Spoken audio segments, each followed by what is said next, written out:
Okay, നമുക്ക് ഈ ഒരു ക്വസ്റ്റ്യൻ നോക്കാം. The option shows frames consisting of rigid bars connected by pin join. Which one of the frame is non rigid? അപ്പം ഒരു rigid bar ഇതിൽ കുറേ റിജിഡ് ബാർസ് ആണ് കാണിച്ചിട്ടുള്ളത്. ഓക്കെ, റിജിഡ് ബാർസ് ചേർന്നുള്ള ഫ്രെയിംസ് ആണ് കാണിക്കുന്നത്. ഫ്രെയിംസ് അല്ലെങ്കിൽ ട്രസ്സസ്, ഇത് രണ്ടും ഒന്നാണ്. ഓക്കെ, ഇതെന്ന് പറഞ്ഞാൽ ഇപ്പോൾ കാണിച്ചേക്കുന്നത് പറഞ്ഞാൽ പല ഡിഫറൻറ്റ് സ്റ്റൈലിലുള്ള ട്രസ്സസ് അല്ലെങ്കിൽ ഫ്രെയിമാണ് which is composed of rigid bars. അത് ആ ഓരോ റിജിഡ് ബാറും കണക്റ്റഡ് ബൈ പിൻ ജോയിൻസ്. അവർ ചോദിച്ചതെന്ന് പറഞ്ഞാൽ ഇതിൽ ഏത് ഡിസൈൻ, വിച്ച് ഫ്രെയിം അല്ലെങ്കിൽ ഏത് ട്രസ്സാണ് നോൺ റിജിഡ്, റിജിഡ് അല്ലാത്തത്. അതായത് ഫോഴ്സ് കൊടുക്കുമ്പോൾ അത് ഡീഫോർമേഷൻ വരും, അത് വളഞ്ഞു പോകും, ഷേപ്പ് മാറും. ഇതിൽ ഏതാണ് എന്നാണ് ചോദിച്ചേക്കുന്നത്, നോൺ റിജിഡ്. അപ്പോൾ അത് എങ്ങനെയാണെന്ന് നമുക്ക് നോക്കാം. അപ്പോൾ ഈ ഒരു ഫ്രെയിം അല്ലെങ്കിൽ ട്രസ് റിജിഡ് ആണോ നോൺ റിജിഡ് ആണോ എന്ന് അറിയാൻ സിമ്പിളായിട്ടൊരു ഫോർമുല പഠിച്ചാൽ മതി. M is equal to 2j minus 3, where M is the number of members and J is the number of joints.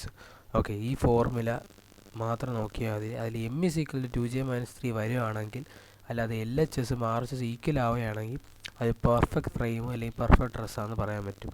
If M less than 2j minus 3 എന്ന് പറഞ്ഞാൽ deficient ആണ്, അല്ലെങ്കിൽ അതിന് കുറവുണ്ട്, സ്ട്രെങ്ത് കുറവുണ്ട്. M greater than 2j minus 3 എന്ന് പറഞ്ഞാൽ M equal to 2j minus 3 is perfect. Okay, M greater than 2j minus 3 എന്ന് പറഞ്ഞാൽ റിഡണ്ടൻ്റ് ആണ്. അപ്പം നമുക്ക് ഫസ്റ്റ് കേസ് ഓരോന്ന് നോക്കാം. ആ ഫസ്റ്റ് ഫിഗറിൽ തന്നിരിക്കുന്നതിൽ M 5 ആണ്, 5 മെമ്പേഴ്സ് ഉണ്ട്. J നമ്പർ പിൻ ജോയിൻസ് അല്ലെങ്കിൽ ജോയിൻസ് 4 ഉണ്ട്. അവിടെ പെർഫെക്റ്റ് ആയിട്ട് M is equal to 2j minus 3 satisfy ആകും. 5 equal to 5 എന്ന് പറയും, അത് റിജിഡ് ബോഡിയാണ്. സെക്കൻഡ് എന്ന് പറഞ്ഞാൽ അവിടെ സിമ്പിളായിട്ട് നോക്കാം. M 9 ഉണ്ട്, J 6 ഉണ്ട്. M is equal to 2j minus 3 നോക്കുമ്പോൾ 9 equal to 9 എന്ന് വരും, it is rigid. Third one നോക്കുമ്പോഴേക്ക് M 13 ആണ് വരുന്നത്, J 9 ആണ്. M is equal to 2j minus 3. അപ്പോൾ എന്ത് വരും, ലെഫ്റ്റ് 13ഉം റൈറ്റിൽ 15ഉം വരും. Okay, M less than 2j minus 3, അതായത് it's A deficient frame. Okay, strength കുറഞ്ഞ ഫ്രെയിമാണ്. അപ്പോഴേക്കും ഫോഴ്സ് കൊടുക്കുമ്പോൾ എന്ത് നടക്കും നമുക്കറിയാം, അത് ഡീഫോം ആവും. Okay, it is non rigid.